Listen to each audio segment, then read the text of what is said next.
మహాదేవుడును మన రక్షకుడైన యేసుక్రీస్తు వారి పవిత్రమైన నామములో ఈ ఆరాధనలో పాలు పందులు పొందినటువంటి మీ అందరికీ పేరు పేరున వందనాలు.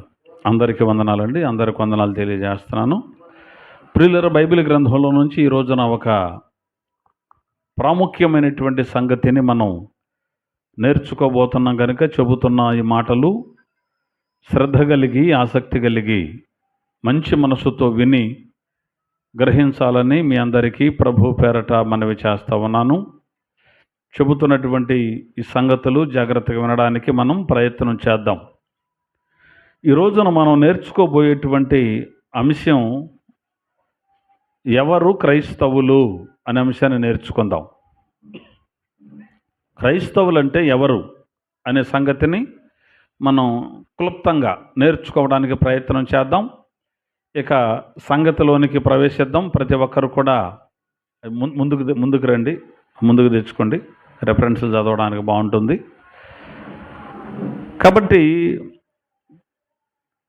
క్రైస్తవులు ఎవరు అనేటువంటి సంగతిని మనం బైబిల్ ద్వారా మనం నేర్చుకుందాం. చాలామంది క్రైస్తవులు ఎవరు అని అడిగితే చర్చికి వెళ్ళే వాళ్ళండి, బైబిల్ చదివే వాళ్ళండి, ఏదో పాటలో నేర్చుకున్న వాళ్ళండి అని సహజంగా మనం కొన్ని సంగతులు చెబుతుంటాం. ఒకవేళ క్రైస్తవులు అనేవాళ్ళు అలా చేస్తే చేయొచ్చు, అర్థమవుతుందా? పాటలు పాడతారు, అన్నీ ఉంటాయి క్రైస్తవులకి. కానీ పాడే ప్రతి వాళ్ళు క్రైస్తవులు కాదు. బైబిల్ని చదివే వాళ్ళు ప్రతి ఒక్కరూ కూడా క్రైస్తవులు కాదు. ఇది మనం అర్థం చేసుకోవాలి. ఎందుకంటే బైబిల్ చదివినంత మాత్రం క్రైస్తవులు అనుకోకూడదు. బైబిల్ చదివి దానిలో తప్పులు పట్టడానికి బోలెడు మంది ప్రయత్నం చేస్తున్నారు. వాళ్ళేం క్రైస్తవులు అవ్వరుగా. కాబట్టి క్రైస్తవులు అంటే ఎవరు, ఎవరిని క్రైస్తవులని బైబిల్ చెబుతుంది, ఇత్యాది విషయాలు మనం చూద్దాం. క్రొత్త నిబంధన గ్రంథంలో 216వ పేజీలో పేతురు వ్రాసిన మొదటి పత్రిక 4వ అధ్యాయం 16వ వచనాన్ని ఒకసారి చదివి వినిపించండి.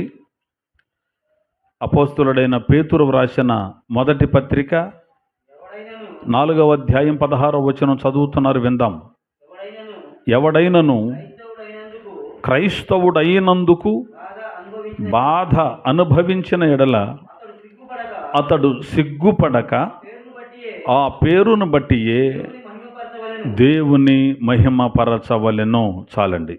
ఇక్కడ వ్రాయబడిన మాట, ఎవడైనను క్రైస్తవుడైనందుకు బాధ అనుభవించిన ఎడల అతడు సిగ్గుపడక ఆ పేరును బట్టి దేవుని మహిమపరచవలెను అంటున్నాడు పేతురు భక్తుడు. క్రైస్తవుడు అయినందుకు అన్నాడు, అంటే క్రైస్తవుడు అవ్వాలి. క్రైస్తవులు ఎవరు అంటే క్రైస్తవులు సపరేట్గా అవ్వాలి, క్రైస్తవుడుగా అవ్వాలి ఒక వ్యక్తి. క్రైస్తవ కుటుంబంలో పుట్టిన ప్రతివాడు క్రైస్తవుడు కాదు. క్రైస్తవుడు అవ్వాలి, ఎవరికి వారే క్రైస్తవులు అవ్వాలి అని మనకు అర్థమవుతుంది. ఎవడైనాను క్రైస్తవుడు అయినందుకు బాధ అనుభవించినడలా అతడు సిగ్గుపడక ఆ పేరును బట్టి దేవుని మహిమపరచవలెను అని వ్రాయబడింది.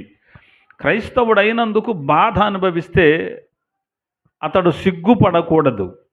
ఏది బాధ కలిగినందుకు సిగ్గుపడకూడదు. బాధ వచ్చినప్పుడు సిగ్గుపడతారా? సిగ్గుపడతారు సహజంగా. కానీ క్రైస్తవుడైనందుకు బాధ వస్తే సిగ్గుపడవలసిన అవసరత ఉండదు.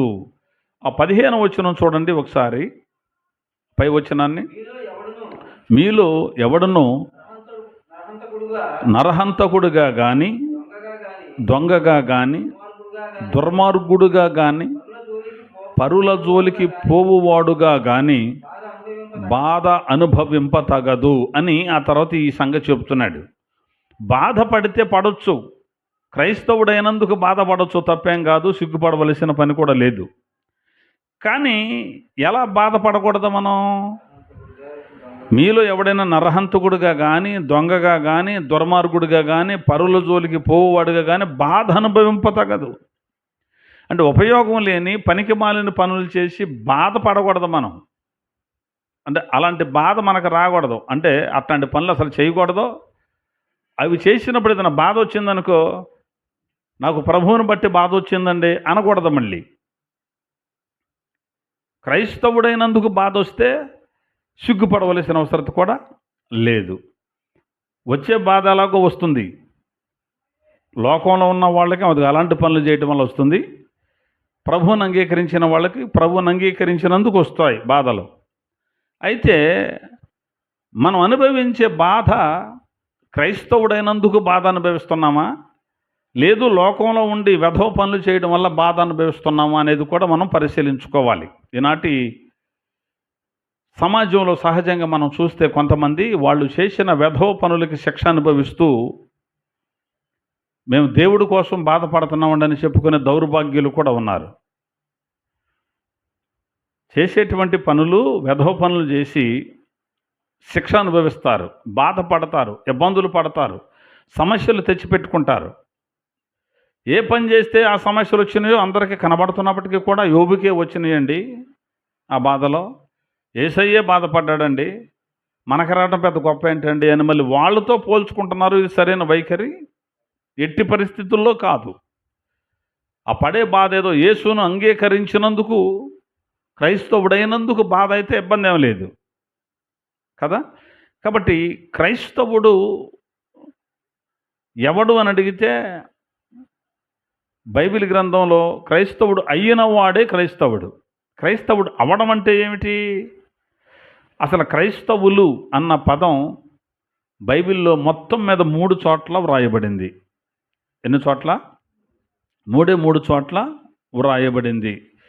కాబట్టి ఈ క్రైస్తవులు ఎవరు అంటే ఇందాక మనం అనుకున్నట్టు పాట పాడేవాళ్ళు, ప్రసంగం చేసేవాళ్ళు, ఆరాధనకి వెళ్ళేవాళ్ళు, తెల్ల బట్టలు ధరించిన వాళ్ళు, వీళ్ళంతా క్రైస్తవులని మనం అనుకుంటున్నాం. ఒక వారం కూడా మిస్ అవ్వకుండా చర్చికి వెళ్తున్నారండి, వాళ్ళు క్రైస్తవులండి అనుకుంటున్నారు చాలామంది.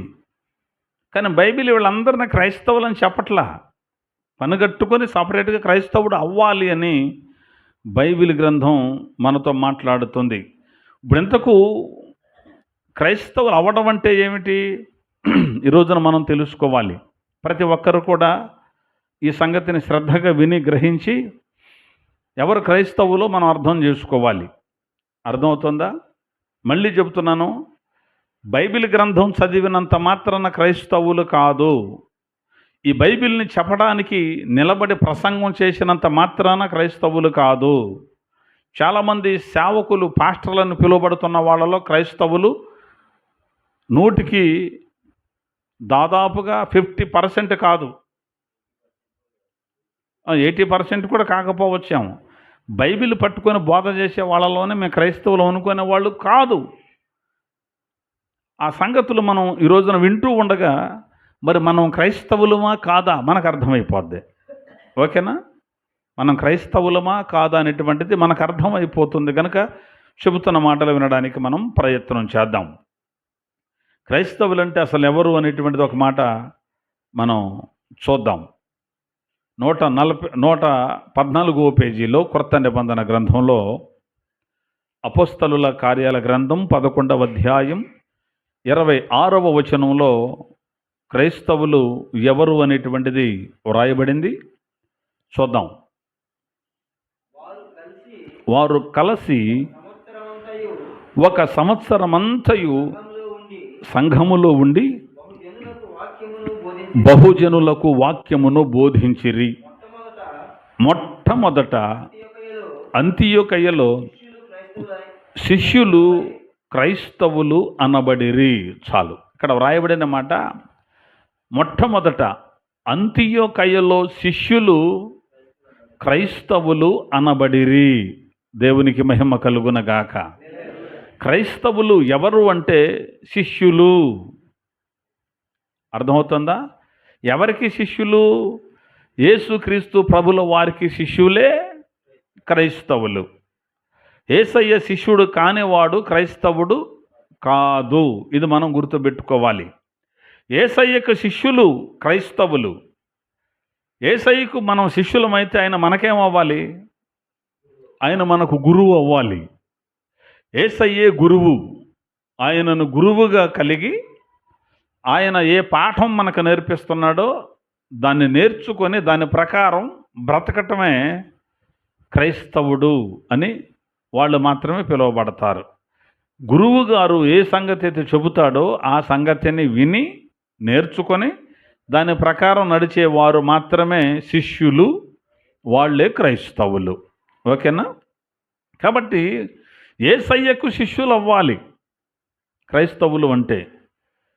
ఆయన మనకు గురువు, మనం ఆయనకు శిష్యులము. గురువు అంటే చీకటిలో నుండి వెలుగులోనికి నడిపేవాడు, అజ్ఞానం నుండి జ్ఞానంలోనికి నడిపించేవాడు, అంధకారం నుండి వెలుగులోనికి, అర్థం కాని స్థితి నుండి అర్థమయ్యేటట్టు చేయగలిగిన వాడే గురువు అంటారు. యేసుప్రభుల వారు అన్నాడు, మత్తయి సువార్త 23వ అధ్యాయంలో చదవద్దు, 10వ వచనంలో ఆయన చెబుతాడు, క్రీస్తు ఒక్కడే మీ గురువు అన్నాడు. క్రీస్తు ఒక్కడే మీకు గురువు. భూమి మీదకి ఎవడని మీరు గురువు అని పిలవద్దు అన్నాడు. ఎందుకని భూమి మీద ఎవడని గురువు అని పిలవద్దు అన్నాడు యేసయ్య? గురువు అంటే అన్నీ తెలిసినవాడు. అర్థమవుతుందా? సమస్తం తెలిసినవాడు. జ్ఞానం అంటే ఏమిటో బాగా తెలిసినవాడు. ఆయనకి మరుగైందేదీ లేదు. ప్రతి ప్రశ్నకు సమాధానం ఇవ్వగలిగిన వాడే గురువు. దేవునికి మహిమ కలుగును గాక. అలా ప్రతి ప్రశ్నకు సమాధానం ఇవ్వగలిగిన వాడు ప్రపంచంలో ఎవరైనా ఉన్నారు అంటే ఆయన యేసు ఒక్కడే. దేవునికి స్తోత్రం. కాబట్టి ఆ యేసు అనేటువంటి గురువు ఒక్కడే, ఎవరూ లేరు. కాబట్టి ఎవరికి మీరు గురువు అని పేరు పెట్టొద్దు అన్నాడు కదా. ఏమంటే గురువు గారు అని ఎవరన్నా అన్నాం అనుకో, ఆ గురువు గారు దేంట్లో గురువు? లెక్కల మాస్టర్ అనుకుందాం. ఆయన ఇంగ్లీష్లో ఏదైనా డౌట్ అడిగితే నాకేం తెలుసు అంటాడు. ఆ లెక్కల్లోనే పూర్తిగా తెలియదు. ఆయన సబ్జెక్టు దాటి ఇంకొక తరగతిలోకి వెళ్తే ఇంకేదైనా డౌట్ ఉంటే ఆయనకి ఏదైనా ఒక లెక్కకే ఇది ఎలా వచ్చిందంటే దాని ఫార్ములా తెలవకపోవచ్చు, సూత్రం ఏంటో ఆయనకు అర్థం కాకపోవచ్చు. ఏదో ఆయన నేర్చుకున్నది ఏదో చెప్తున్నాడు కాబట్టి, అంతకంటే పిల్లలకు కాబట్టి నేర్పేది వాళ్ళు మాస్టర్ అండి గురువు గారిని అంటానికి ఏదో అంతవరకు తాత్కాలికం తప్ప మొత్తం తెలిసిన వాడు కాదు. ఏ రంగంలోనైనా, ఈ భూమండలానికి సంబంధించే కాదు, ఈ విశ్వంలో దేనిని గురించి మాట్లాడినా అవలేలగా చెప్పగలిగిన వాడే గురువు. దేవునికి మహిమ కలుగునగాక. ఆయన యేసయ్య. ఎందుకు అంటే ఈ సమస్త సృష్టి ఆయన మహత్తు గల మాటతో ఆయనే కలుగజేశాడు. ఈ సృష్టి ఏది లేనప్పుడు ఆయన ఉన్నాడు. ఏది కలిగిన ఆయన ద్వారా, ఆయన మూలంగా కలిగింది. ఆయనకి తెలుసు. ఆయనకి తెలియకుండా ఏదీ లేదు. కాబట్టి క్రీస్తు ఒకడే మీకు గురువు అన్నాడు. తర్వాత తండ్రి అని కూడా మీరు పిలువబడద్దు అన్నాడు. ఈ రోజున చాలామంది పిలువబడుతున్నారు, తండ్రులను పిలువబడుతున్నారు, గురువులు అని పిలువబడుతున్నారు. అసలు అలా మనం పిలువబడకూడదు, అలా పిలిపించుకోకూడదు. తండ్రులు వారు వస్తున్నారండి, తండ్రులు వారు వస్తున్నారండి అని కొంతమంది హడావుడి చేస్తుంటారు. ఎవరికి తండ్రి? దేనికి తండ్రి? బైబిల్ చదవడం లేదా? బైబిల్లో ఉన్న వాక్యాలు కనబడటం లేదా? గురువులు గురువులు అని చెప్తారు. ఎవడ గురువు? ఎవడికి గురువు? యేసు తప్ప గురువెవ్వరూ లేరు. ఓకేనా? యేసయ్య తప్ప గురువు భూమి మీద ఎవడో లేడు. అన్నీ తెలిసినవాడు ఆయనే. కాబట్టి క్రైస్తవులు ఎవరు అంటే శిష్యులు అనబడిన వారు క్రైస్తవులు. నేను గురువుని అనేవాడు అన్నాడు అనుకో, అది క్రైస్తవుడు కాదు. క్రైస్తవులు ఎవరో? శిష్యులే. అంటే నేర్చుకునే వాళ్ళే క్రైస్తవులు. పోయిన పొడుకోత నేర్చుకోవడమేనా? సచ్చే వరకు నేర్చుకోవలసిందే. నాకంతా తెలుసు అన్నవాడు ఎవడ భూమి మీద లేడు. మనం పరిపూర్ణలు ఎప్పటికీ కాదు, కానీ పరిపూర్ణుడైనటువంటి ఆయనలోనికి చొప్పించబడుట వల్ల ఆయనను బట్టి పరిపూర్ణతలో రేపు ఉంటాం. దేవునికి స్తోత్రం కలుగును గాక. క్రీస్తు పరిపూర్ణుడు. ఆయనకు అన్నీ తెలుసు, మనకేమీ తెలీదు, కొంత తెలుసు. కానీ మనం పరిపూర్ణతలోనికి మనం ప్రవేశించాలి. ఆయన పరిపూర్ణుడు కనుక ఆయనను బట్టి మనం పరిపూర్ణులం రేపు. అంతే, ఆయనను బట్టే. మనం పరిపూర్ణులం ఎప్పటికీ కాదు. ఆయన పరిపూర్ణతలోనికి మనం వెలుట వల్ల పరిపూర్ణం అవుతాం. ఇది గుర్తుపట్టాలి. కాబట్టి ఎప్పుడు నేర్చుకుంటూనే ఉండాలి. క్రీస్తు ప్రభుల వారు చెప్పిన మాటలు ఎప్పుడు నేర్చుకుంటూనే ఉండాలి. ఇవాళ నేర్చుకుంటే ఒక భాగం అర్థం అవుద్ది, ఇది ఇంతే అనుకోకూడదు. అదే మాటలో నుంచి రేపు ఇంకో రకంగా అర్థం అవుద్ది. మళ్ళీ అదే మాట ఎన్ని కోణాలలోకైనా మనకు అర్థమవుద్ది. కాబట్టి మనం శిష్యులుగానే ఉండాలి. శిష్యుడే క్రైస్తవుడు అని బైబిల్ గ్రంథం మనతో మాట్లాడుతూ వచ్చింది. ఇప్పుడు ఇంతకు శిష్యులు ఎవరు? ఇందాక అనుకున్నట్టు పాటలు పాడిన వాళ్ళేనా? మందిరానికి వెళ్ళిన వాళ్ళ? అంటే వెళ్ళొద్దని నా ఉద్దేశం కాదు. పాడాలి, వెళ్ళాలి, బైబిల్ చదవాలి. కానీ శిష్యుడికి ఉండవలసిన లక్షణాలు ఏమిటో బైబిల్ చెప్పింది. ఆ శిష్యులకు ఉండవలసిన లక్షణాలు మనలో ఉంటే మనం శిష్యులమే, అంటే క్రైస్తవులమే. శిష్యులకు ఉండవలసిన లక్షణాలు చాలా ఉన్నాయి. సమయాన్ని బట్టి నేను కొన్ని మాటలు చెప్పి ముగించేస్తాను. చూద్దాం బైబిల్ గ్రంథంలో మత్తయి సువార్త పేజీ నెంబర్ 30, మత్తయి సువార్త 28వ అధ్యాయం 19వ వచనం. కాబట్టి మీరు వెళ్ళి సమస్త జనులను శిష్యులనుగా చేయుడి, తండ్రి యొక్కయు కుమారుని యొక్కయు పరిశుద్ధాత్మ యొక్కయు నామములోనికి వారికి బాప్తిస్మం ఇచ్చుచు నేను మీకు ఏ ఏ సంగతులను ఆజ్ఞాపించుతునో వాటన్నిటినీ గైకొనవలెనని వారికి బోధించుడి. ఇదిగో నేను యుగ సమాప్తి వరకు సదాకాలము మీతో కూడా ఉన్నానని వారితో చెప్పాను. యేసుక్రీస్తు ప్రభుల వారు చెప్పిన ఒక అద్భుతమైన మాట ఇది. ఆయన చనిపోయి 3వ రోజున తిరిగి లేచి 40 రోజుల తర్వాత ఆరోహణం అవుతాడు అన్న సందర్భంలో చెబుతున్న మాట ఇది. ఆయన చెబుతున్న మాట ఏమిటి? సమస్త జనులను శిష్యులనుగా చేయుడి అన్నాడు. శిష్యులనుగా చెయ్యాలి. ఎవరు చేయాలి? ఆయన శిష్యులతో చెబుతున్నాడు కాబట్టి ఆయన శిష్యులే చెయ్యాలి. సమస్త జనులను ఏం చేయాలి? వాళ్ళు శిష్యులనుగా చేయుడి. ఎవరికి శిష్యులనుగా చేయాలి? యేసయ్యకు శిష్యులనుగా చెయ్యాలి. వాళ్లకు శిష్యులనుగా చేసుకోవడానికి కాదు. వాళ్ళకు శిష్యులనుగా చేసుకుంటే వీళ్ళు వాళ్ళ గురువు అవుతారు, అంతే కదండి. కానీ ప్రతి ఒక్కరికి గురువు యేసయ్య కాబట్టి ఈ శిష్యుడైన వాడు మరొకరిని శిష్యుడిగా తయారు చేస్తే ఎవరికి శిష్యుడిగా తయారు చేయాలి? యేసయ్యకే శిష్యుడిగా తయారు చేయాలి. ఎవరిని తయారు చేయాలి? సమస్త జనులను. అది పాయింట్. సమస్త జనులు అంటే ఈ కులం వాడని, ఆ కులం వాడని, ఆ జాతి వాడని, ఈ జాతి వాడని, ఆ రంగు వాడని, ఈ రంగు వాడని, ఆ భాష మాట్లాడేవాడని, ఈ భాష మాట్లాడేవాడని భేదం లేదు. ఆ దేశం ఈ దేశం అని భేదం లేదు. అర్థమవుతుందా? మనిషి అనే ప్రతి ఒక్కడు ఎవడైనా సరే సమస్త జనులను ఏం చేయాలంటే శిష్యులనుగా చేయాలి. కొంతమంది అంటారు మా దేశానికి సంబంధించిన మతం కాదు అది, మా దేశానికి సంబంధించిన దేవుడు కాదు. దేశానికి ఒక దేవుడు ఉంటాడా? ఈ తలకమాసిన వాళ్ళ మాట్లాడే మాటలు అసలు కనీసం ఆలోచన ఉండాలిగా. దేవుడు అంటే ఏమిటి? ఏదైనా కలిగి ఉందంటే దాన్ని సృష్టించింది ఆయన. ఇప్పుడు ఈ భూమండలాన్ని సృష్టించింది దేవుడు. మా దేశానికి సంబంధించిన దేవుడు కాదు ఈయన అంటే దేశానికి ఒక దేవుడు ఉంటాడా? ఊరికి ఒక దేవుడు ఉంటాడా? బజార్కు ఒక దేవుడు ఉంటాడా? ఉండడు కదా. దేవుడు అంటే ఒక్కడే, ఒకే ఒక్క దేవుడు. ఆయన ఎవరు అని తెలుసుకోవడంలో కాస్త తర్జన పడుతున్నారు జనం కదా. ఈయనంటే ఆయన, అది ఆయన అంటే ఈయనని ఎవరు కాళ్ళు ఈయన నమ్ముకుంటున్నారు. కానీ మనం ఎవరినైతే దేవుడని నమ్ముకుంటున్నామో ఆయన్ని పరిశీలించి తెలుసుకుంటే అర్థమైపోతాడు. పరిశీలనలో తేలందేది లేదు. అందుకని యెహోవా గ్రంథమును పరిశీలించి చదువుకున్నాడని బైబిల్ చెబుతుంది. పరిశీలించి తెలుసుకుంటే దేవుడు ఎవరో తెలిసిపోతాడు మనకే. కాబట్టి ఈ సమస్త జనులను మనం యేసయ్యకు ఇప్పుడు ఏం చేయాలి? శిష్యులనుగా చెయ్యాలి అన్నాడు. సమస్త జనులను ఆయనకు శిష్యులుగా చేయడం అంటే ఏమిటండి? అక్కడే చెప్పాడు. సమస్త జనులను శిష్యులనుగా చేయుడి, తండ్రి యొక్కయు కుమారుని యొక్కయు పరిశుద్ధాత్మ యొక్కయు నామములోనికి వారికి బాప్తిస్మం ఇవ్వండి అని చెప్పాడు. అంటే ఎవరైతే బాప్తిస్మం పొందుతారో వాళ్ళే శిష్యులు అవుతారు. దేవునికి స్తోత్రం. బాప్తిస్మం పొందిన వాళ్ళు శిష్యులు అయ్యారు అంటే వాళ్ళు క్రైస్తవులు అయ్యారు అంతే.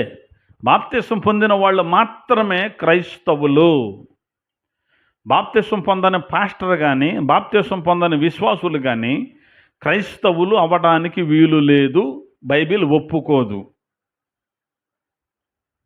ఒకవేళ క్రీస్తుని గురించి వినక తెలియక బాప్తిస్వం పొందకపోయారు అనుకోండి, వాళ్ళకి దేవుడు న్యాయమైన తీర్పే తీరుస్తాడు.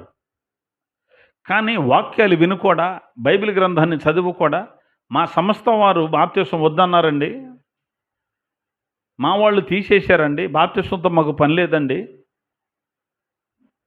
సిలువలో దొంగ ఎక్కడ పొందాడండి అని రటమతపు ప్రశ్నలు కొంతమంది అడుగుతుంటారు చూడు.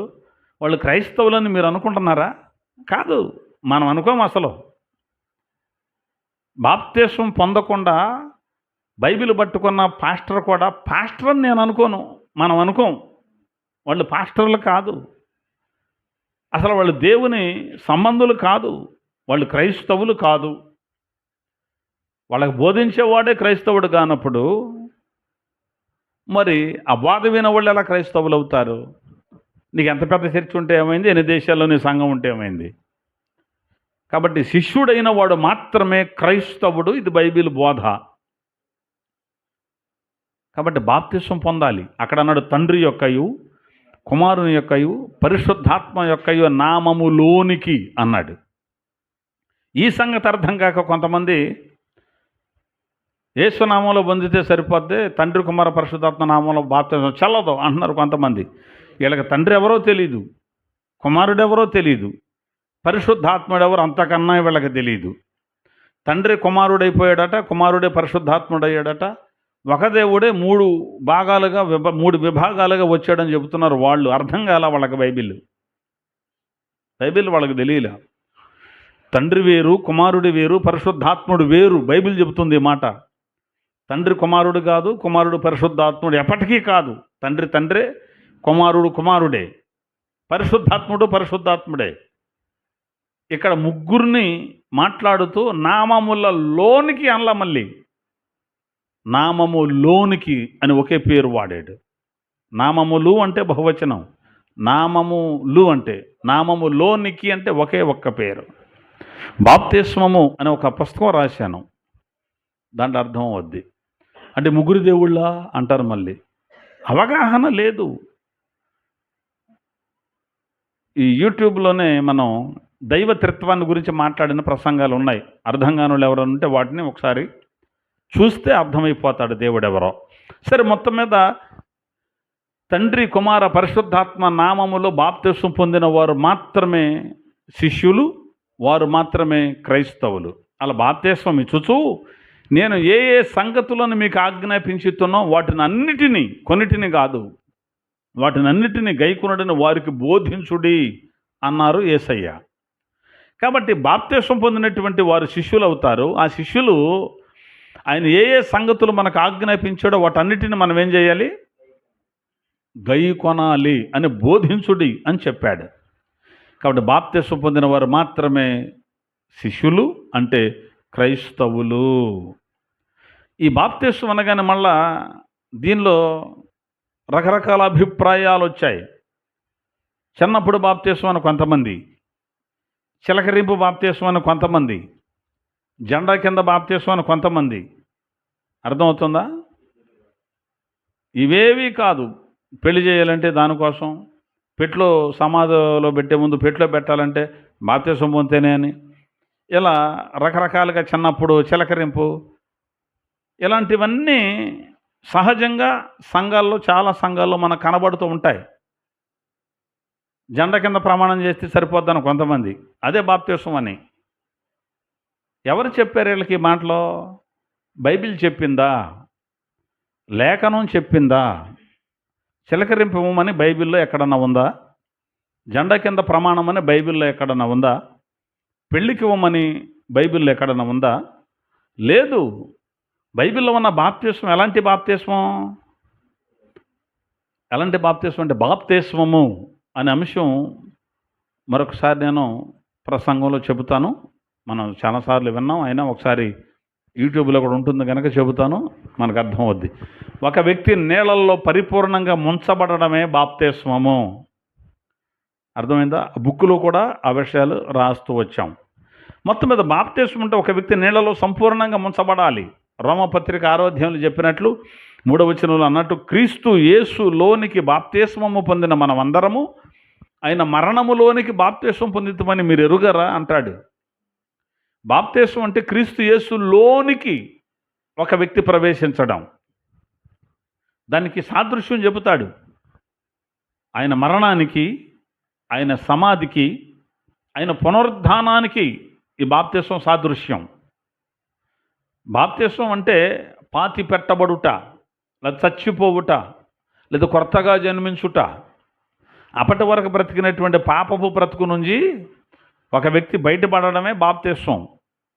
అంటే పాపాల విషయమే చనిపోవాలి. తర్వాత ఆ వ్యక్తిని నీళ్ళలో ముంచడం అంటే సమాధి చేయబడాలి. తిరిగి నీళ్ళలోంచి లేస్తున్నాడు అంటే క్రీస్తు పునరుద్ధానంతో సాదృశ్యం. ఇది బైబిల్ చెబుతోంది. కాబట్టి అలా బాప్తిస్మము ఎంతమంది అయితే పొందుతారో వాళ్ళు మాత్రమే ఎవరు? క్రైస్తవులు, అంటే శిష్యులు అన్నమాట. దీనిని బట్టి మనకు అర్థమైపోయింది కొంతవరకు, బాప్తిస్మం పొందని వాళ్ళు క్రైస్తవులు కాదు. అందుకే నమ్మి బాప్తిస్మం పొందిన వాడు రక్షింపబడును అని బైబిల్ చెప్పింది. నమ్మి బాప్తిస్మం పొందిన వాడికి రక్షణ, మరి నమ్మి బాప్తిస్మం పొందిన వాడికి శిక్ష విధింపబడును. నమ్మనందుకు విధించే శిక్ష కాదు అది, నువ్వు పొందనందుకు నువ్వు తెచ్చుకున్న శిక్ష. అది దేవుడు విధించే శిక్ష కాదు. కావాలని దేవుడు నిన్ను ఎందుకు పొందలేదని కొట్టడు. అక్కడ పొందితే ఇటు వెళ్తావు, పొందపోతే అటు వెళ్తావు అన్నాడు. అంతవరకే. బాప్తిస్మం పొందేవా పరలోకానికి ప్రవేశిస్తావు, నువ్వు బాప్తిస్మం పొందలేదు నరకానికి వెళతావని చెప్పాడు. అంతవరకే. ఇక నరకాన్ని నుంచి యేసయ్య కూడా నిన్ను తప్పించలేడు నువ్వు బాప్తిస్మం పొందకపోతే. అంతేనా? ఆయన ఒక రూల్ పెట్టినప్పుడు దాన్ని ఫాలో అవ్వనప్పుడు ఎవరు ఏం చేయలేరు. ఏదో లంచం ఇచ్చి అయ్యా కదా అటు కాదులు ఇటు వెళ్తానా అని యేసయ్యకి లంచం ఇచ్చి అక్కడ ఏదో ఒకటి చేద్దామని చూత కుదిరిద్దా? ఇక్కడ జరుగుతాయి లంచాలు కదమ్మా. లంచం ఇక్కడిచ్చి అవన పని అవ్వద్దు, అక్కడ కుదురుద్ది అనుకుంటున్నారు కొంతమంది. కుదరదు. కాబట్టి యేసుక్రీస్తు శిష్యుడుగా మనం అవ్వాలి అంటే నీళ్ళల్లో ఒక వ్యక్తి ముంచుడ బాప్తిస్మాన్ని పొందిన వాడై ఉండాలి. కాబట్టి బాప్తిస్మం పొందితే పాప క్షమాపణ కలుగుతుంది. ఇది బైబిల్ చెబుతున్న మాట. బాప్తిస్మం పొందితే పాప క్షమాపణ కలుగుతుంది. కాబట్టి అలా పాప క్షమాపణ పొందినవాడు క్రైస్తవుడు. పాపానికి విరుగుడు బాప్తిస్మం ద్వారా చచ్చిపోవడం. ఇది మనం గుర్తుపెట్టుకోవాలి. వాళ్ళే క్రైస్తవులు అవుతారు. మరొక మాట మీకు చూపిస్తాను. లూకా సువార్త 14వ అధ్యాయం 27వ వచనం. లూకా సువార్త 14వ అధ్యాయం 27వ వచనం. మరియు ఎవడైనను తన సిలువను మోసుకొని నన్ను వెంబడింపని ఎడల వాడు నా శిష్యుడు కానేరడు. ఇదే మాట 9వ అధ్యాయం 23లో కూడా ఉంటుంది. చూద్దాం. లూకా సువార్త 9:23. మరియు ఆయన అందరితో ఇట్లా నేను ఎవడైనను నన్ను వెంబడింప కోరిన ఎడల తన్ను తాను ఉపేక్షించుకొని ప్రతిదినము తన సిలువనెత్తుకొని నన్ను వెంబడింపవలెను అన్నాడు. ఇక్కడేమన్నాడు? లూకా సువార్త 14:27లో 14:27 ఏమన్నాడు చూడండి మళ్ళొకసారి.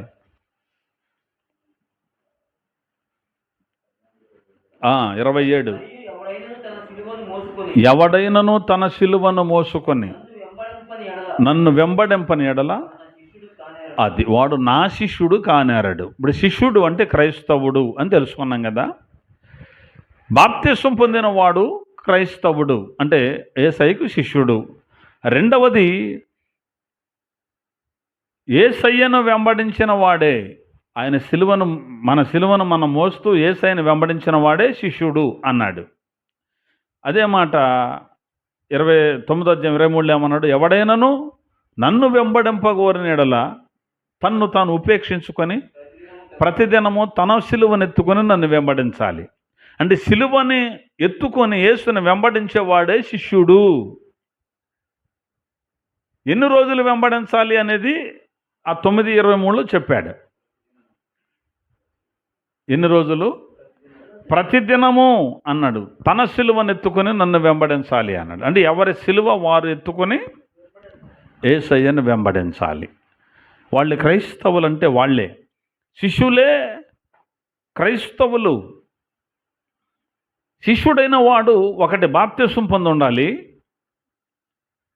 శిష్యుడు అనబడిన వాడు రెండవది ప్రతిదినము యేసయ్యను వెంబడిస్తూ ఉండాలి తన సిలువనెత్తుకొని.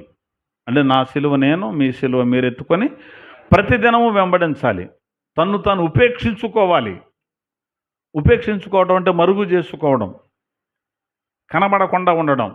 నేను అనేటువంటిది చూపించుకోకుండా ఉండాలి.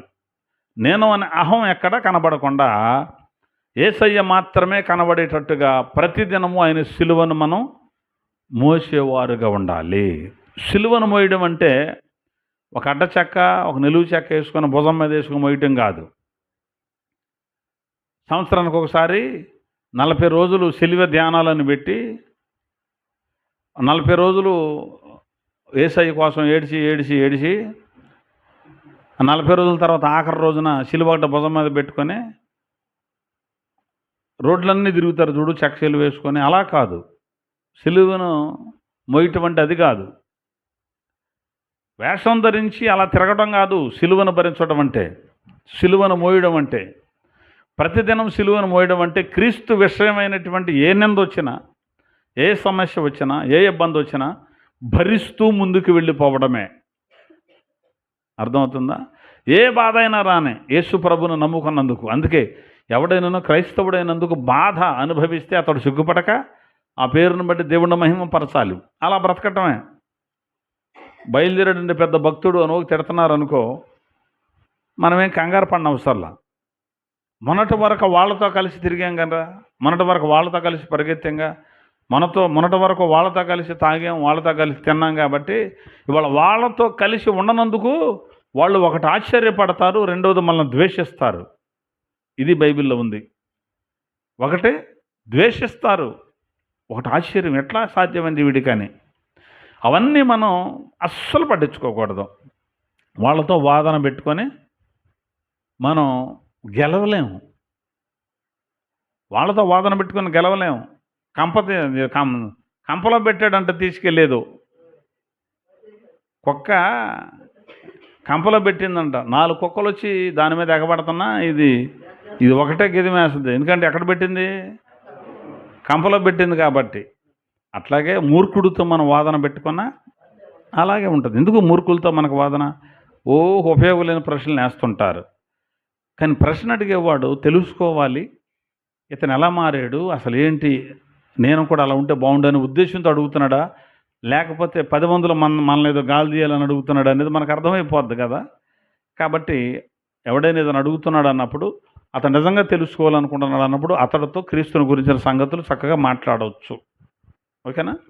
కాబట్టి మనల్ని మనం ఉపేక్షించుకొని ప్రతిదినము ఆయన సిలువను మోయాలి.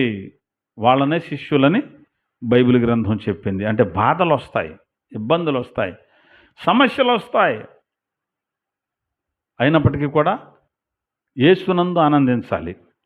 నా నామము నిమిత్తం ఎవడైనా మిమ్మల్ని దూషిస్తే, మిమ్మల్ని నిందిస్తే, మీ మీద అబద్ధంగా చెడ్డ మాటలల్లా మీ మీద పలికితే మీరు ఆనందించండి, సంతోషించండి. మీరు ధన్యులని బైబిల్లో యేసు ప్రభు చెప్పాడు. కాబట్టి యేసయ్యను నమ్మిన తర్వాత సమస్యలు రావు అన్నది అబద్ధాల పుట్ట.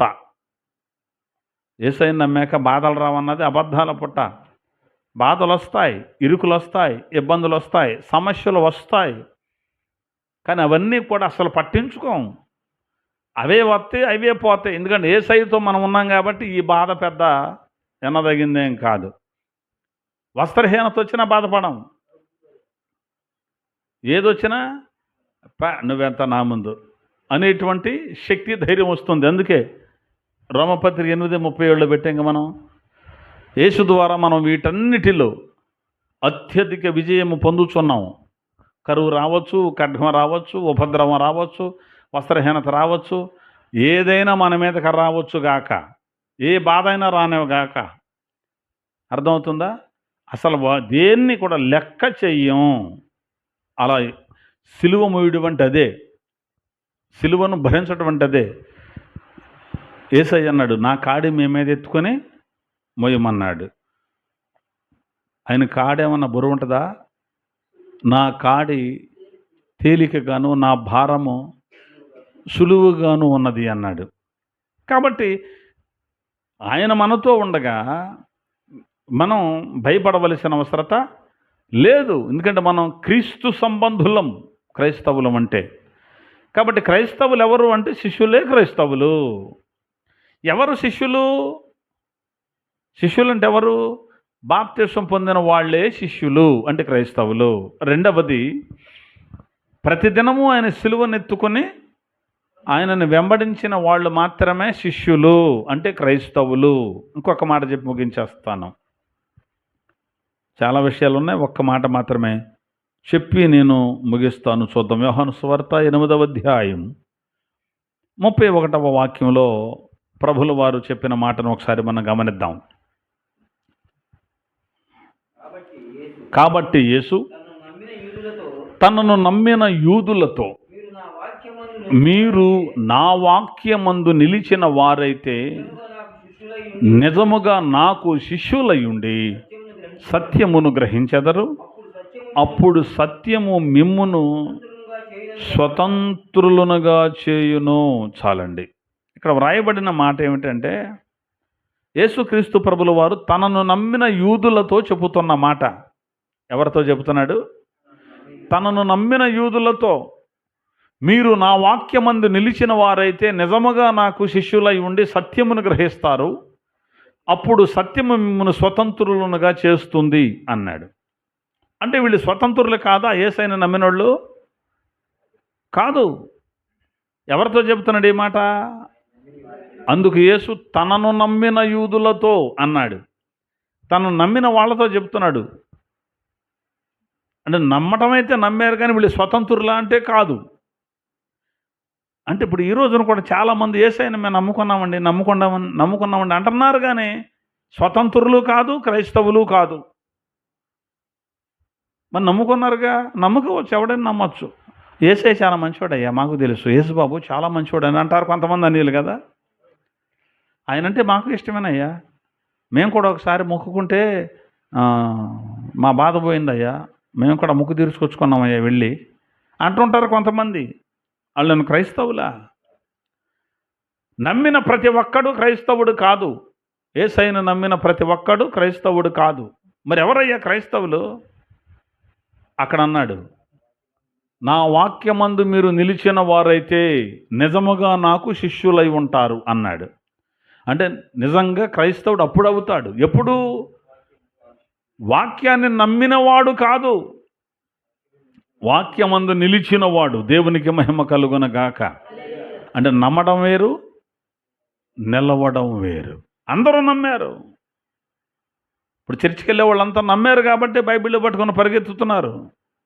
కానీ అందరూ క్రైస్తవులను మీరు అనుకుంటున్నారా? ఎట్టి పరిస్థితుల్లో కాదు.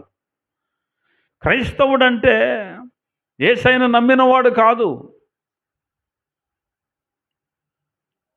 అది మనం అర్థం చేసుకోవాలి. ఆయన వాక్యమందు మనం నిలబడాలి. నిజం, యేసయ్య చెప్పిన ఆ మాట సత్యం.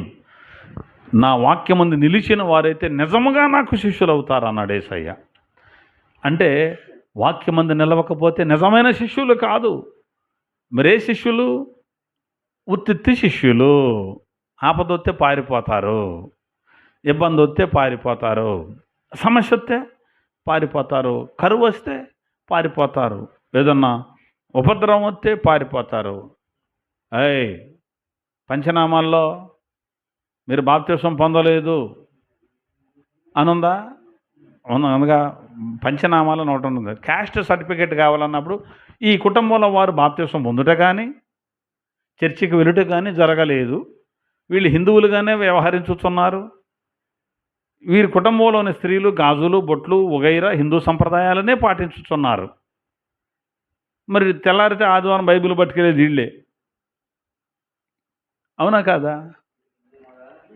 అంటే ఆ సర్టిఫికేట్ కోసం యేసు ప్రభు మాకు తెలవదు, మేము చర్చికి వెళ్ళలేదు, మాకు బాప్తిస్మం లేదు, ఏమి లేవు అని ఇక్కడ అబద్ధం. చర్చికి వెళ్తున్నారు వీళ్ళంతా మళ్ళీ.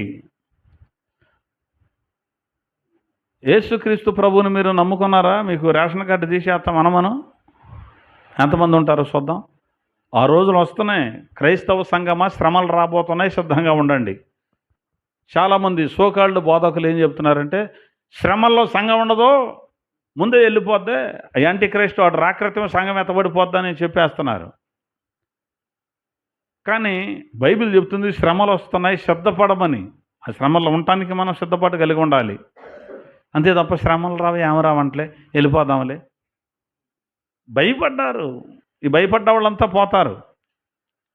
ఏ శ్రమ అయినా రానివ్వండి, ఏదొచ్చే మాత్రం ఏమవుద్ది? ఏం చేయగలుగుతారు? యేసుప్రభు ఏమన్నాడు? చంపితే దేహాన్ని చంపుతారేమో, వాళ్ళకి భయపడొద్దు. ఆత్మను దేహమును కూడా నరకములో నశింపజేయగలవానికి మీరు మిక్కిలి భయపడండి అన్నాడు. ఆయనకి భయపడాలి. ఆత్మని దేహాన్ని కూడా ఎక్కడేస్తాడు?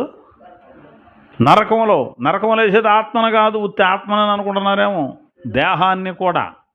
ఈ దేహాన్ని కూడా తీసుకెళ్ళిపోతాడు. అదేంటండి, మట్టి అయిపోతుంది కదండి, అందుకే కండి లేపేది. మరి పునరుద్ధానం అందుకేగా.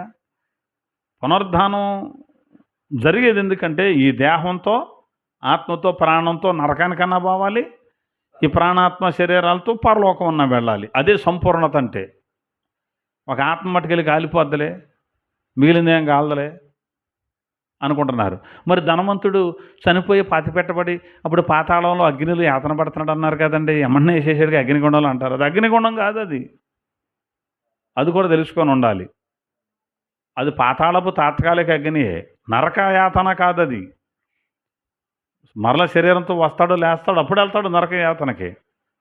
కాబట్టి ఎవ్వరికీ భయపడవలసిన అవసరత లేదు, ఒక దేవుడికే భయపడాలి. కాబట్టి ఆయన వాక్యమందు మనం నిలబడితేనే నిజమైన శిష్యులం, లేకపోతే ఉత్తిత్తి శిష్యులే. అంటే ఒట్టొట్టి క్రైస్తవులు కూడా ఉన్నారు. ఏ క్రైస్తవులు? ఒట్టొట్టి క్రైస్తవులు, నిజమైన క్రైస్తవులు. 2 రకాలు ఉన్నాయి. వీళ్ళలో తేడాలు ఏంటంటే, వీళ్ళు చేసే పనులు బట్టి చెప్పేయచ్చు. ఒట్టెట్టోళ్ళు వాక్యమందు నిలవరు, వాస్తునందు నిలుస్తారు. క్రీస్తునందు నిలవరు, వాస్తునందు నిలుస్తారు. గుమ్మం ఇటు ఉండకూడదన్నారు అయ్యగారు, కలిసి రావట్లేదంట. ఈ గుమ్మం ఇది ఆ మేస్త్రి తప్పు పెట్టాడండి అసలు. అందుకేనండి మాకు మొన్న దగ్గు వచ్చింది. మరి దగ్గు వచ్చింది, అందుకే దగ్గు వచ్చింది. ఆ గుమ్మం అటు తిప్పిందంట. ఇప్పుడు దాన్ని పీకమన్నారని మిషన్ తీసుకొచ్చి టప టప టప టప టప అప్పుడు ఇడిదిప్పి పెట్టావు.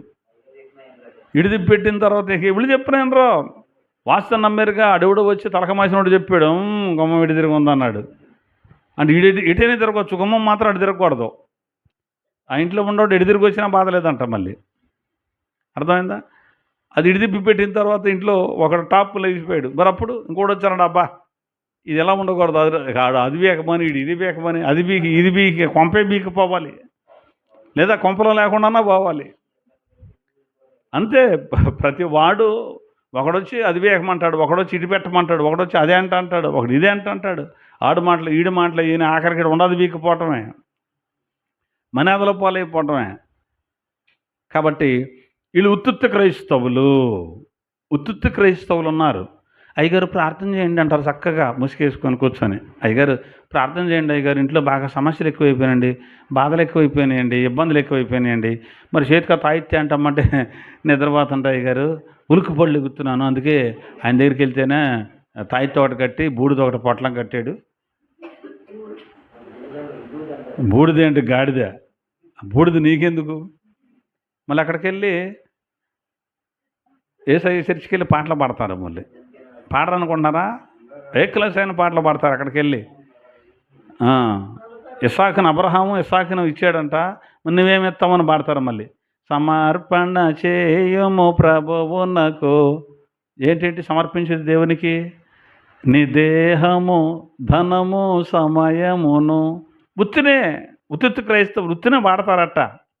దేవుడికి సమర్పించేది ఏంటి? దేహం, ధనము, సమయం. అది ఏదీ లేదు. ఆ, కాబట్టి ఉత్తుత్తోళ్ళు ఎట్టుంటారు, మరి నిజమైన వాళ్ళు ఎట్లా ఉంటారు? క్రీస్తు వాక్యమందు నిలబడి ఉంటారు. వాక్యం ఏది చెప్పిందో ఇక అదే. ఏది పడితే అది చేయరు, తలకమాసిన పనులన్నీ చేయరు, తలకమాసిన పనులన్నీ చేయరు. ఇప్పుడు ఏమన్నా పోతే ఈపు వస్త్రం వేయాలంటే, "ఏయ్, శుక్రవారం నాడు కొత్త గుడ్డ పట్టుకురాకూడదురా, శుక్రవారం దినం పెట్టమాకండి" అంటాడు ఒక్కొక్కడు. మంగళవారం ఏంట్రా మరి, చూసి చూసి మంగళవారం పెట్టారు, ఇంకో మరి ఏ రోజు పెడదాంరా, పెట్ట ఆదివారం పెట్ట, అందరు ఖాళీగా ఉంటారు. ఆదివారం పెడితే అదే ఆదివారం పెడితే అందరూ ఖాళీగా ఉంటారా అని మరి యేసుప్రభు ఏమంట, యేసుప్రభు ఏమంట, అసలు ఆ దినమే దరిద్రం. మళ్ళీ దానికి తగ్గట్టు శుక్రవారం మేము ఈపుకొడ్డ ఇడి తెచ్చే ఈ మోరడు గుడ్డ. ఇప్పుడు అది అయిపోతే చర్చికి వెళ్ళి వాళ్ళు వేస్తారు చూడండి కొంతమంది నామకార్థపు సంఘాల వాళ్ళు. దేవుళ్ళు వీడియో కూడా వెళుతుంది. నామకార్థపు సంఘాల వాళ్ళు ఈ మోరడు గుడ్డ తీసుకెళ్ళి వేస్తారు. అది అయిపోతే వీళ్ళకేదో మీదకి వచ్చి పడిపోద్దని. ఏ సంఘం వాళ్ళు? నామకార్థపు క్రైస్తవులు అంటారు వీళ్ళ. అందుకని ఉత్తిత్తి క్రైస్తవులు అంటున్నాం మనం. ఉత్తిత్తి క్రైస్తవులు ఏం లేదు, పెడితే దబరాడు తింటారు, ఆకటు మడుతారు. వీళ్ళే పుల్లుకి తిని వస్తారు, మళ్ళీ ఏమైనా ఉందా మరి అని మళ్ళీ ఇంత ప్యాకింగ్, మళ్ళీ అది బాగానే తింటారు. అయిపోతే అట్రా దేని దానికెరు పెద్దోళ్ళు ఊహని చెప్పారు అంటుంటారు మళ్ళీ వీళ్ళు. కాబట్టి యేసయ్య చెప్పాడమ్మా, మీరు నా వాక్యమందు నిలిచిన వారైతే. ఎంత స్పష్టంగా చెప్పాడు ఆయన నమ్మిన వాళ్ళతో. ఏమన్నా అరమరికలు ఏమన్నా ఉండయా? ఆయన నమ్మిన వాళ్ళతోనే చెప్పాడు, మీరు నా వాక్యమందు నిలిచిన వారైతే నిజముగా నాకు శిష్యులు అవుతారు, అప్పుడు మీరు సత్యాన్ని గ్రహిస్తారు. సత్యం గ్రహించని వాడు నిజమైన శిష్యుడు కాదు. సత్యాన్ని గ్రహింపులోకి రాదు, చెప్పినా గ్రహింపు ఉండదు. అది అలా చేయకూడదు, ఇది ఇలా చేయకూడదు అని చెబుతుంటే వాళ్ళదంతా ఎత్తిమాతం అండి, వాళ్ళదంతా అదొక కొత్త బోధండి అంటారే తప్ప సత్యం తెలియదు వాళ్ళకే. అందుకనే వాళ్ళు ఏం చేస్తారంటే ఉత్తుత్తి శిష్యులు, ఉత్తుత్తి క్రైస్తవులు. కాబట్టి నిజమైన క్రైస్తవుడు ఎవడు అంటే శిష్యుడే. నిజమైన శిష్యుడు ఎవడు అంటే వాక్యమందు నిలిచిన వాడే. మన నినాదం అదేగా, వాక్యంలో నిలువు, జీవితంలో గెలువు. జీవితంలో గెలవాలి అంటే ఎక్కడ నిలవాలి? వాక్యంలో నిలవలసిందే. Stand in word of God, win in life అని పెట్టాం. అందుకే అంతే తప్ప ఆవిడ చెప్పాడండి, ఈడవిడ చెప్పాడండి, ఆడివిడు చెప్తే మనం స్పందించడం ఏంటి? బైబిల్ ఏం చెప్పింది, యేసయ్య ఏం చెప్పాడు, అది మనకు కావాలి క్రైస్తవులకి. కాబట్టి మీరు నా వాక్యమందు నిలిచిన వారైతే నిజముగా నాకు శిష్యులై ఉండి సత్యాన్ని గ్రహిస్తారు, ఆ సత్యము మిమ్మను స్వతంత్రులునుగా చేస్తుంది. సత్యాన్ని గ్రహించకపోతే మన స్వతంత్రులం కాదు. ఎప్పుడైతే స్వతంత్రులం అవుతామో బానిసత్వం నుంచి విడిపించబడ్డామని అర్థం. వాస్తు నుంచి విడిపించబడ్డాం, శాపం నుంచి విడిపించబడ్డాం, పాపం నుంచి విడిపించబడ్డాం, లోక ఆచారాల నుంచి విడిపించబడ్డాం, క్రీస్తు వాక్యమందు స్థిరపడ్డాం. వాళ్ళు మాత్రమే క్రైస్తవులు.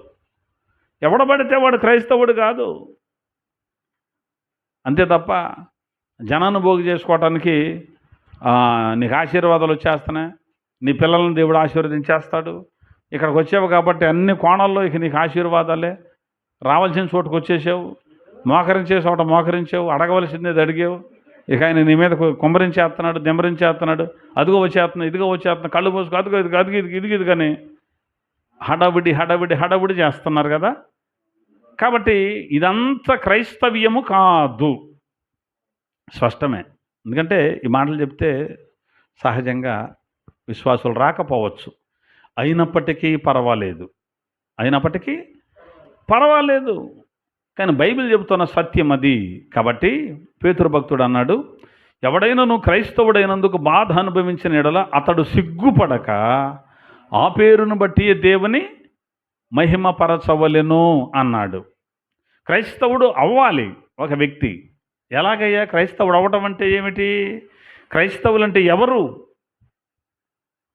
అంత్యొకయలోనున్న శిష్యులు మొట్టమొదట క్రైస్తవులని పిలువబడ్డారు కదా. క్రైస్తవులు అంటే ఎవరు? తెలిసిన వాళ్ళు చెప్పండి. అంత్యోకయ తీసి పక్కన పెట్టండి. క్రైస్తవులు అంటే ఎవరు? శిష్యులు. తర్వాత ఆ పాయింట్లు. క్రైస్తవులు అంటే ఎవరు? యేసయ్య శిష్యులే క్రైస్తవులు. యేసయ్య శిష్యులంటే ఎవరు? బాప్తిసం పొందిన వారే ఆయన శిష్యులు. రెండవది, ప్రతిదినము మన సిలువను మనం ఎత్తుకొని ఆయనను వెంబడించిన వాళ్ళు మాత్రమే క్రైస్తవులు. మూడవది, వాక్యమందు నిలిచిన వారు మాత్రమే క్రైస్తవులు అని బైబిల్లో వ్రాయబడింది. వాక్యమందు నిలవాలి, వాస్తునందు నిలవకూడదు కదా. కాబట్టి ఇలా ఎవరైతే ప్రవర్తిస్తారో వారినే క్రైస్తవులని బైబిల్ చెప్పింది. ఇలా నేను లేకపోయినా, నీవు లేకపోయినా, ఎవరూ లేకపోయినా మనం క్రైస్తవులు అని మనం అనుకోవచ్చు, కానీ బైబిల్ మాత్రం మనల్ని క్రైస్తవులని అనుకోవడం లేదు. కాబట్టి మనం చేయవలసిన పని ఏంటంటే, నా ప్రియమైన సహోదరి సహోదరులారా, యేసయ్య వాక్యం మీద నిలబడదాం. యేసయ్య వాక్యం కోసమే బ్రతుకుదాం. యేసయ్య వాక్యమే మనకు పునాది. యేసయ్య వాక్యమే మనకు ప్రామాణికం. ఈ బ్రతికే ఈ 4 రోజులు దేవుడిచ్చిన ఆయుష్ ఎన్ని రోజులు మనం ఉంటామో తెలియదు. కాబట్టి బ్రతికి ఉన్నంత కాలం వాక్యం మీదే మనం పునాది కలిగి, వాక్యం మీదే స్థిరపడి, వాక్యమందే ఉండి ప్రభువు రా అని పిలిచినప్పుడు వెళ్ళిపోవడం ఎంత ఆశీర్వాదకరమో! ఎంత ఆశీర్వాదకరం అంటే అంత ఆశీర్వాదకరం. ఒకవేళ చనిపోతే ప్రభువుల వారు వచ్చినప్పుడు మొదటి పునరుద్ధానంలో లేపుతాడండి. ఇంకంతకంటే భాగ్యం ఏముంది? చనిపోయి సమాధి చేసి కుళ్ళిపోతే కుళ్ళిపోతాం, కానీ ఆయన వచ్చి లేపినప్పుడు మొదటి పునరుద్ధానంలో కడబోరదు అని వినబడ్డప్పుడు లేస్తాం. క్రైస్తవులు అయితే ఖచ్చితంగా లేస్తాం. ఆయనతో పాటు వెళ్ళిపోతాం. మళ్ళీ ఇదే శరీరాన్ని దొడుక్కుంటాం. ఈ ప్రాణం, ఈ ఆత్మ, ఈ శరీరం మరలా మనకు వస్తుంది. తిరిగి దీన్ని మహిమ శరీరం తొడుక్కుంటుంది కాబట్టి ప్రభు దగ్గరికి వెళ్ళిపోతాం. అలా కాకుండా క్రైస్తవులు అమ్మకుండా, వాక్యం చెప్పినట్టు నడవకుండా, ఏదో మన ఇష్టం వచ్చినట్టు నడిచి మొదటి పునరుద్ధానంలో లేవకపోతే రెండో పునరుద్ధానంలో లేస్తాం అగ్నిగుండానికి వెళ్ళటానికి. కాబట్టి ఈ 2 పునరుద్ధానాలు. క్రైస్తవులు మాత్రం మొదటి పునరుద్ధానంలో లేస్తారు. క్రైస్తవులు కాని వాళ్ళు 2వ పునరుద్ధానంలో లేస్తారు. వీళ్ళేమో నిత్య జీవానికి, వీళ్ళేమో నిత్య నరకానికి వెళ్ళడానికి లేస్తారు. కాబట్టి మనం క్రైస్తవులమేనా? క్రైస్తవులమైతే సంతోషం. ఒకవేళ కాకపోతే, అయ్యా నేను కూడా బాప్తిసం పొందుతాను, నేను కూడా ప్రతిదినం నీ సిలువ మోస్తాను, నేను కూడా నీ వాక్యం ముందు నిలబడతాను అని తీర్మానం కలిగి ప్రార్థన చేసుకుందాం.